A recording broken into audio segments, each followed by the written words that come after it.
అందరికీ నమస్కారం. సంభాషణం కార్యక్రమానికి ఆహ్వానం. ఈరోజు మనతో సంభాషించటానికి ఒక ప్రఖ్యాత చరిత్ర రచయిత, చరిత్ర పరిశోధకుడు, చరిత్ర అధ్యాపకుడు శ్రీ చిర్రావూరి శివరామకృష్ణ గారు ఉన్నారు. నమస్కారం అండి శివరామకృష్ణ గారు. నమస్కారం అండి. మీరు దాదాపుగా మీ జీవితమంతా చరిత్ర పరిశోధనలో గడిపారు, చరిత్ర బోధనలో గడిపారు.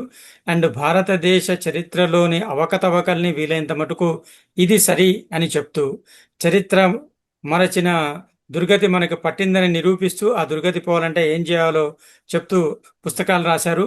ఒక రకమైన పోరాటం చేస్తున్నారు మీరు.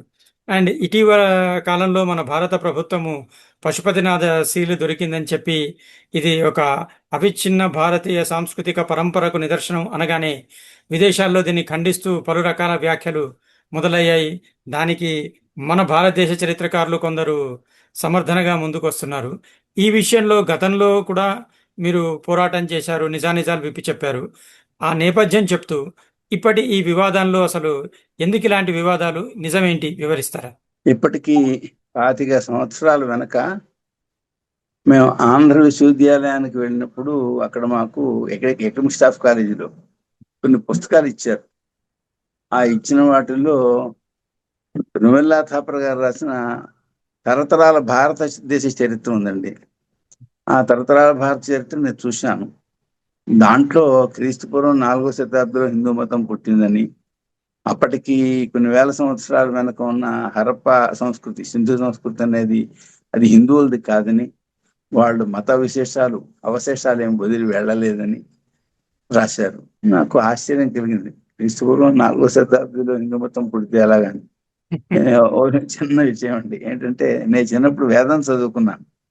ఆ తర్వాత అప్పటి నుంచి శాస్త్రాలు చదువుతాను. ఇప్పటివరకు నేను విద్యార్థిని, ఇప్పుడు కూడా శాస్త్రాలు అధ్యయనం చేస్తున్నాను. మీమాంసా శాస్త్రం, వేదాంత శాస్త్రం, చివరి గ్రంథాలు చదువుతున్నాను. నేను పురాణాలు చెప్పాను, ఇతిహాసాలు కూడా చెప్పాను, ప్రవచనం చేశాను. అయితే కాలేజీలో నేను చదవడానికి నేను తెలుగులో రీడర్గా పనిచేశాను. కానీ మాకు ఈ ఓరియంటల్ కాలేజీలో హిస్టరీ కూడా కొన్నాళ్ళు చెప్పవలసి వచ్చింది. అందువల్ల నేను ఒక 2 సంవత్సరాలు, ఒక సంవత్సరం ఉంటాను హిస్టరీ కూడా చెప్పాను. చెప్పడం వలన మన సంస్కృతికి ఈ భారతదేశ చరిత్ర పాఠ్యాంశాల్లో ఉన్నదానికి వైరుధ్యం ఉంది అనే విషయం నాకు అవగతమైంది.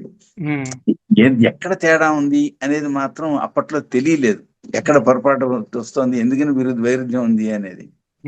అయితే ఎప్పుడైతే రుమిలా థాపర్ గారు ఇలా రాశారో, నేను దీని విషయంలో అంతు తెలుసుకోవాలి అనుకున్నాను. కానీ ఎవరిని అడిగితే చెప్తారో, అటు చరిత్ర అధ్యాపకులను అడిగితే ఇది భారతదేశ చరిత్ర అంటే అంటారు, అది నిజం అనే భావంతో. ఇటు ఇతర ఈ మన వైదిక సంస్కృతికి సంబంధించిన వాళ్ళని అడిగినట్లయితే చీచి అవి మాకు చెప్పొద్దు అంటారు. వాళ్ళు చదవరు, అవి వినరు కూడా. దీంతో నాకు చాలా బాధ కలిగి ఆ పశుపతి దేవుని ముద్రికే ఓ చోట పెట్టి, మామూలుగా నేను పూజ చేసిన చోట పెట్టి ఓ పోతద్దం కొని దాంతో నెలాళ్ళు దాన్ని పరిశీలన చేశాను. నెలాళ్ళు పరిశీలన చేస్తే ఆశ్చర్యంగా వీళ్ళు పశుపతి దేవుడు శీలని చెప్పే దాని చోట దాని పక్కన దేవనాగరి ప్రణవం కనపడింది. మరి ప్రణవం అప్పుడు ఉంటే మరి ఇది వేరే సంస్కృతి ఎలా అవుతుంది?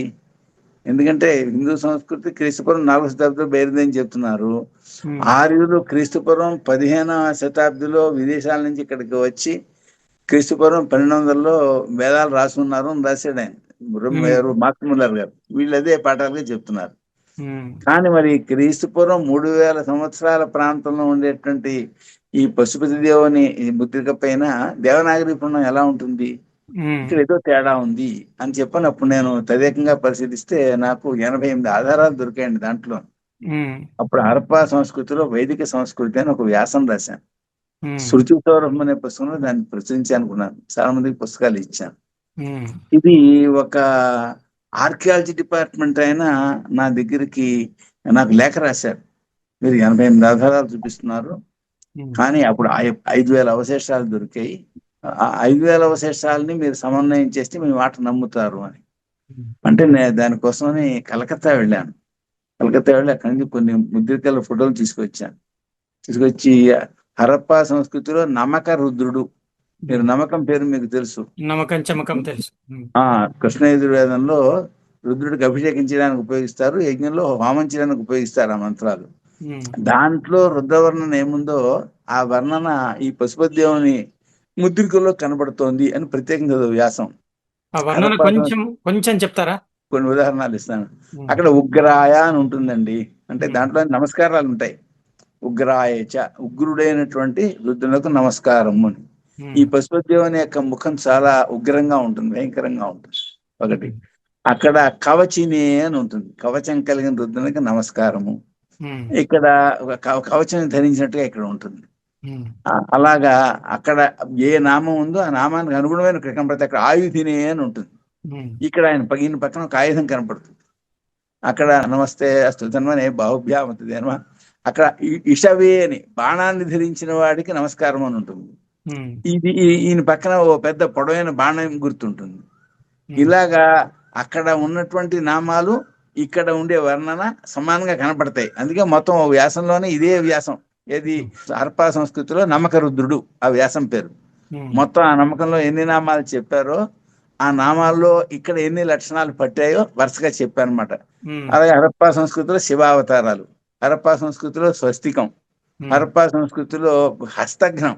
హస్తఘ్నం అంటే మనకి ఇక్కడ నుంచి ఈ మోచేయి దగ్గర నుంచి ముంజేతి వరకు పెట్టుకునే ఒక కవచం.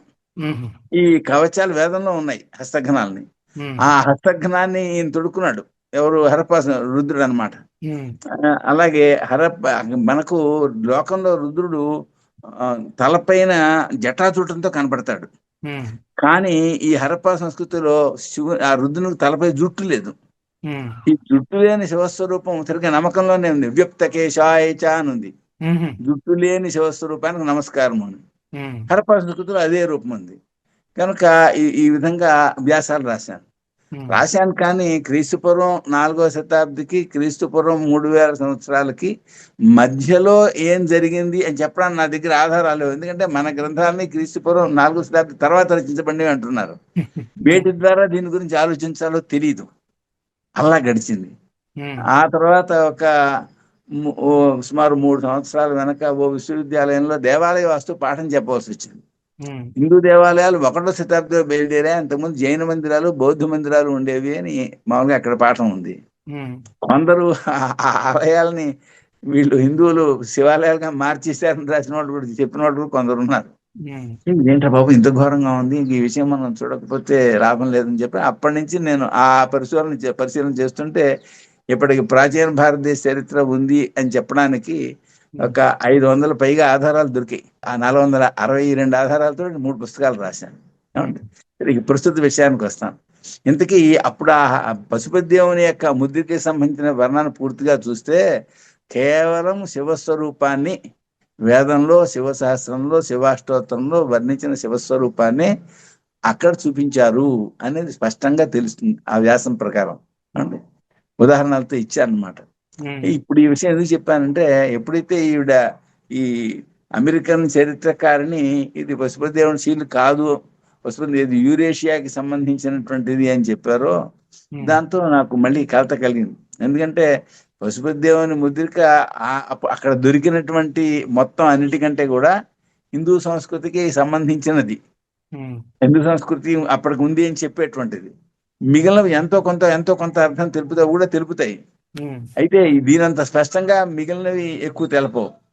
ఇదే అది కాదు అని అంటే అప్పుడు ఏమైంది? అప్పటికి హిందూ సంస్కృతి లేదు, క్రీస్తుపూర్వం 4వ శతాబ్దంలో హిందూ మతం పుట్టింది అన్నటువంటి రొమెల్లా థాపర్ గారి వాదమే ఇప్పుడు మళ్ళీ వచ్చినట్టు అవుతుంది.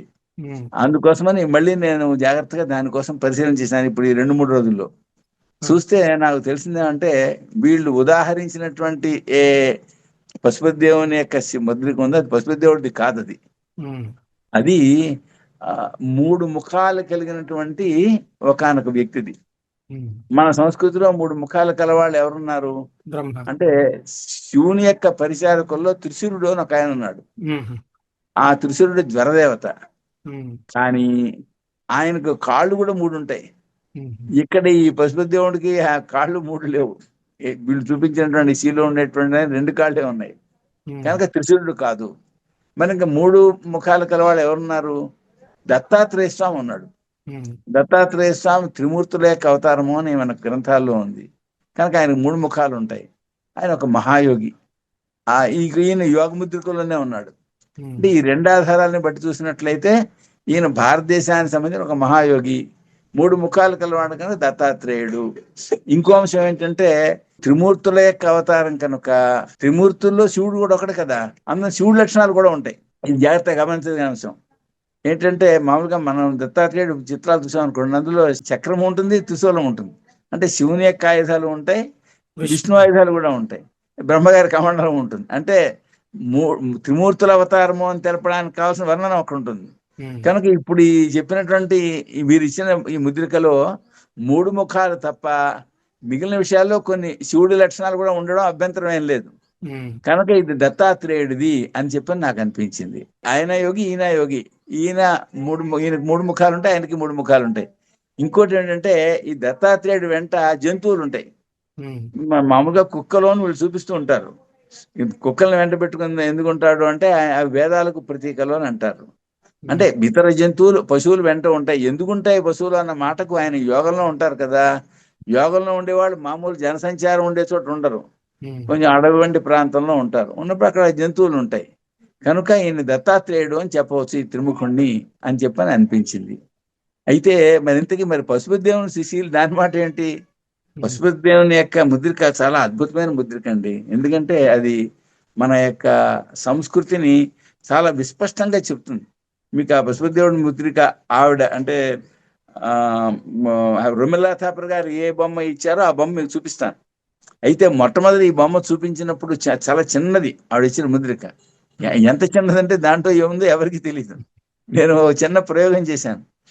40 ఏళ్ళు హిస్టరీ పాఠం చెప్పిన ఓ లెక్చరర్ గారికి, డిపార్ట్మెంట్ హెడ్, ఆయన దగ్గరికి వెళ్ళి ఏమండి పశుపతి దేవుని ముద్రిక ఇదిగోనండి అని అంటే అవునండి అన్నారు.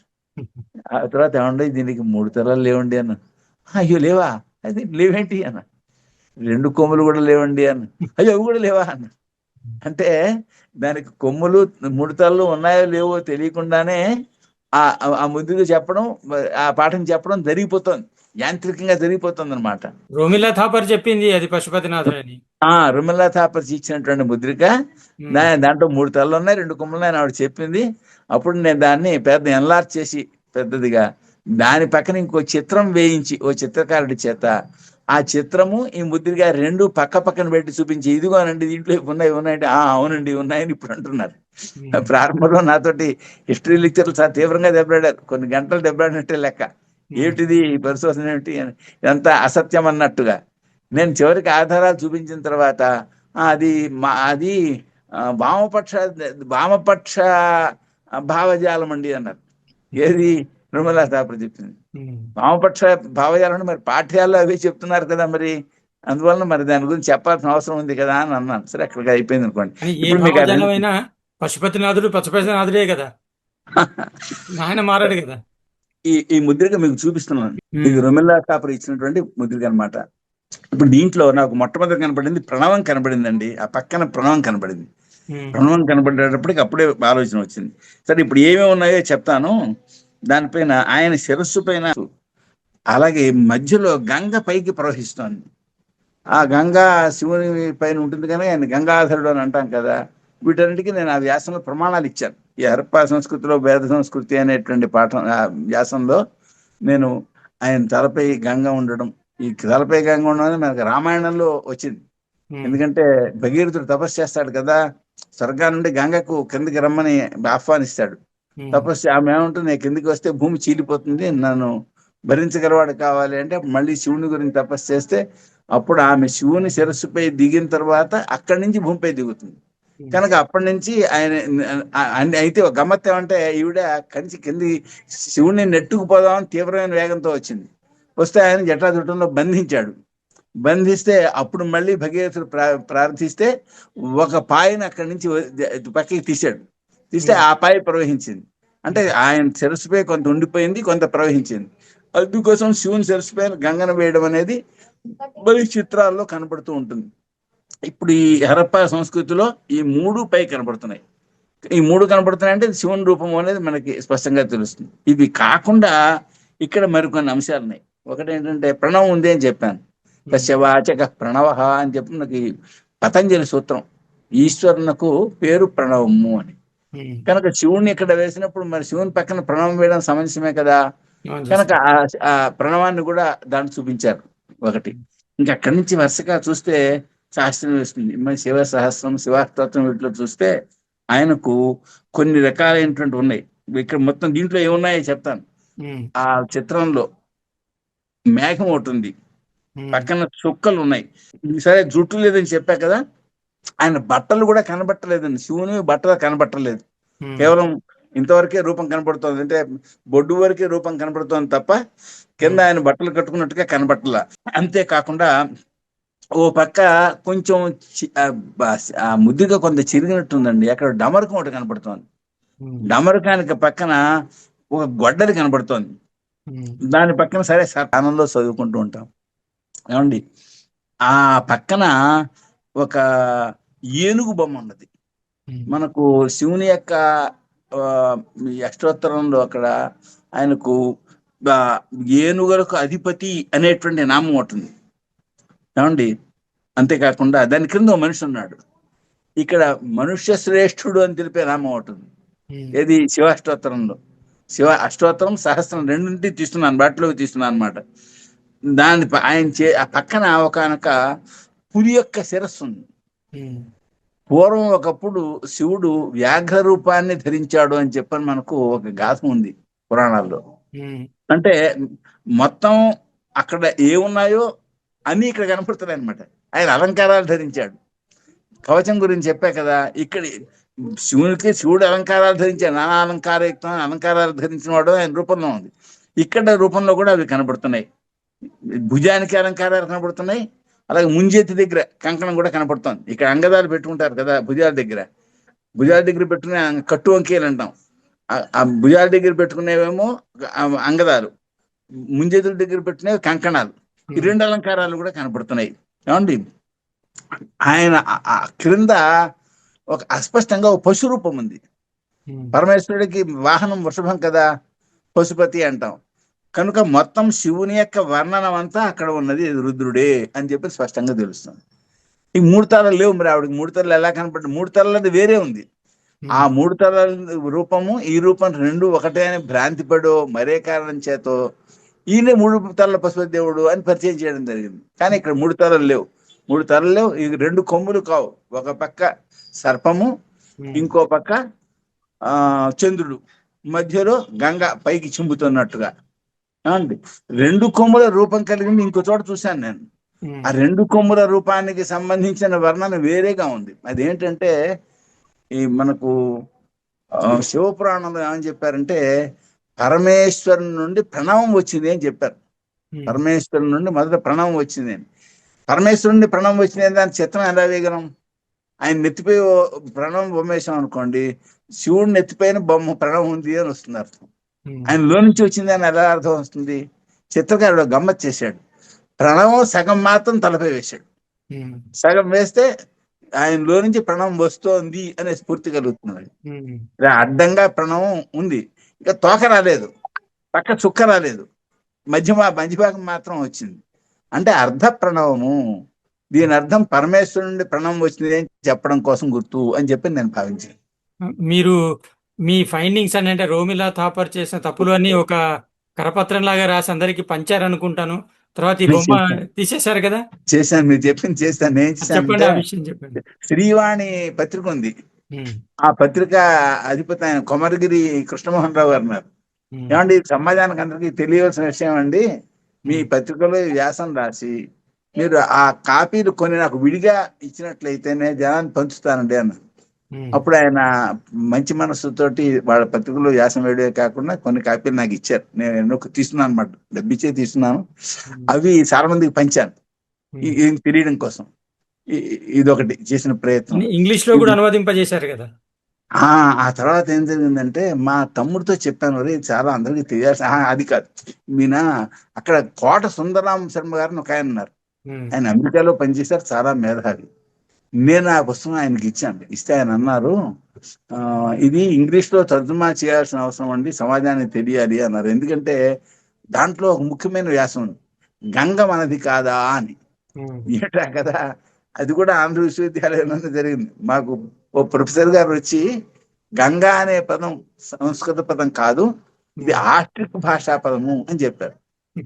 ఉమ్, ఆస్ట్రిక్ భాషా పదం అంటే అదేంటండి, గంగా అనే పదం వేదంలోనే ఉంది ఉమ్, ఆయన తెలపోయారు. ఎందుకంటే గంగా అనే పదం ద్వారా మొత్తం భారతదేశ చరిత్ర రాస్తున్నాడు ఆయన. ఎవరు? ఆ బెంగాల్కి సంబంధించినటువంటి ప్రొఫెసర్ గారు. ఆ ఉమ్, ప్రొఫెసర్ గారు ద ఇండో ఆర్యన్ ఏదో పుస్తకం, ఇండో ఆర్యన్ పుస్తకం రాశారు ఆయన. ఆ పుస్తకంలో విషయం ఈయన చెప్తున్నారు. ఉమ్, చెప్తుంటే నేనేం గంగా అనే పదం వేదంలోనే ఉందండి అన్న. ఉమ్, ఆయన కొంచెం చికాకు మొహం పెట్టి పాత వేదమా కొత్త వేదమా అన్నారు. అంటే వీళ్ళు ఈ ఆంగ్లేయులు వేదాన్ని పరిశీలన చేసినప్పుడు ఏం చేశారంటే, వేదంలో కొంత భాగం పాతది, ఆ తర్వాత కొత్తగా మరికొంత తయారైంది, అలాగే వాడు విభాగం చేశారు.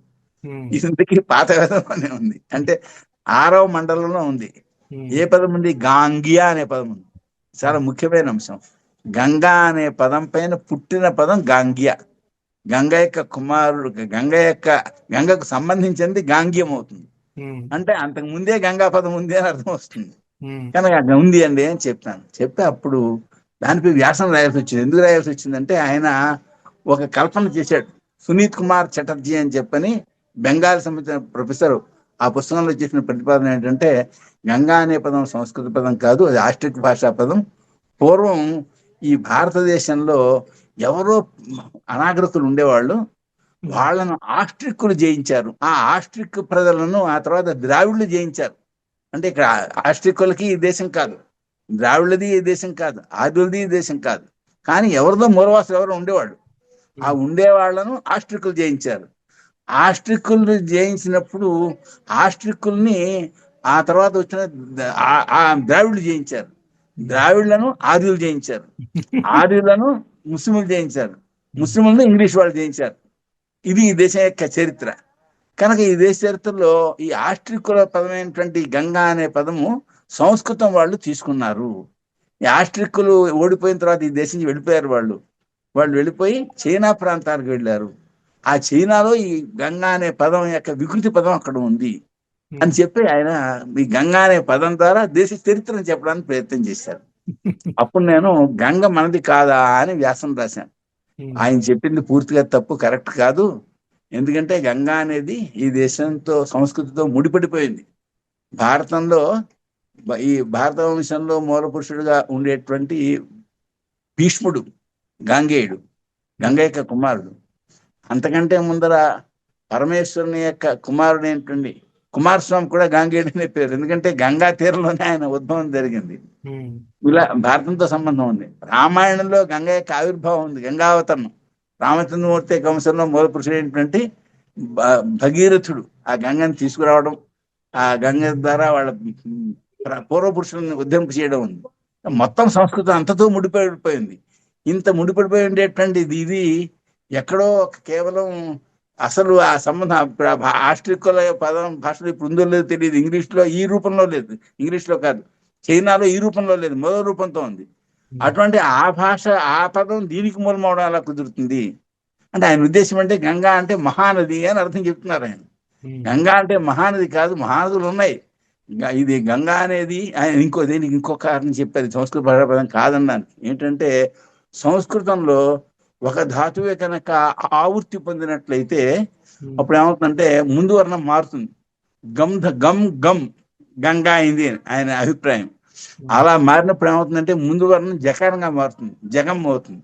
అంత గమ్ గా అని రెండు గకాలుగా ఉండవు. కనుక ఇది సంస్కృత పదం కాదు అని చెప్పారు. నేనేమని చెప్పానంటే, అయ్యా గంగా అనేటువంటి పదంలో గమ్ ధాతువు, దాని గన్ననే ఉనాది పరిచయం వచ్చింది. ధాతువు 2 సార్లు ఆవృత్తి రావడం ఏర్పడిన రూపం కాదు ఇది. కానీ ఇది మహానది అని దీని అర్థం కాదు. ఇది ఒక నదికి ప్రత్యేకించి పేరు.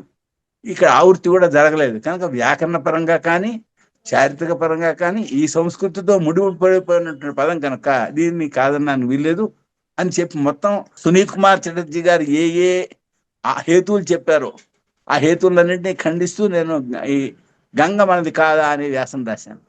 రాసి ఆ యూనివర్సిటీలోనే చదివాను. ఈ చదవడం వల్ల ఏమైందంటే ఇది వారికి వినిపించాను. ఎవరికి? కోట సుందరరామ శర్మ గారికి.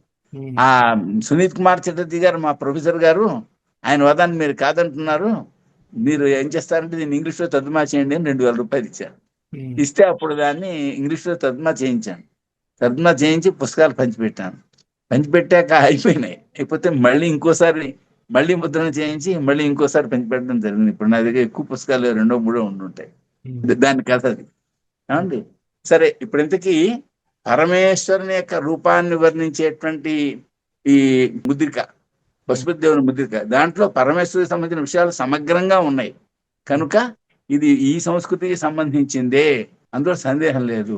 ఆ ముద్రిక ఉంది కనుక సింధు సంస్కృతి అనేది ఇది మన భారతీయ సంస్కృతే తప్ప ఇది హిందువులకి సంబంధించినది మరెవరిదో అని చెప్పడానికి అవకాశం లేదు. ఎందుకంటే దాని దగ్గర ప్రణవం ఉన్నది. ప్రణవం ఈశ్వర వాచకం. ప్రణవం ఈశ్వరునికి ప్రతినిధి, ప్రతీక. అంటే కేవలం ప్రణవాన్ని ధ్యానం చేసినట్లయితే దాని ద్వారా పరమేశ్వరుడు లభించే అవకాశం ఉంది. ప్రణవం ఈ హిందువులకు అంటే ఆ సనాతన ధర్మం వారికి ఉపాసింపదగినటువంటి వర్ణం.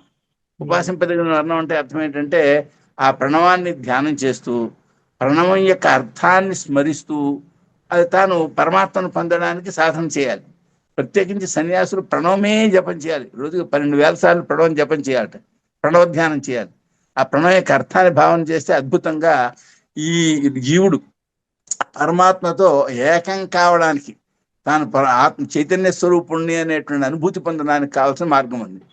కనుక అటువంటి ప్రణవం యొక్క లిపి అక్కడ ఉంది కనుక ఇది మరి హిందువులదే, హిందువులది కాదన్నది వేరే సంస్కృతి కుదరదు అన్నప్పుడు వ్యాసం రాశాను. 88 దీంతో పాటుగా ఈ ప్రణవంతో పాటుగా మరికొన్ని ఆధారాలు కూడా దాంట్లో చూపించి 88 ఆధారాలు చూపించాను అనమాట.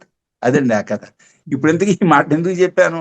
సరిగ్గా ఆ పశుపతి శీల్ అనే పేరుతోటి పశుపతిది కానటువంటి మరో శీల్ ప్రభుత్వంలో పెట్టడం జరిగింది. ఎందుకు అలా పెట్టారు అంటే ఈ నేను ఏ రూపమైతే లోగడ వర్ణించానో ఆ రూపం మరుగున పడింది, అది ప్రచారంలో లేదు.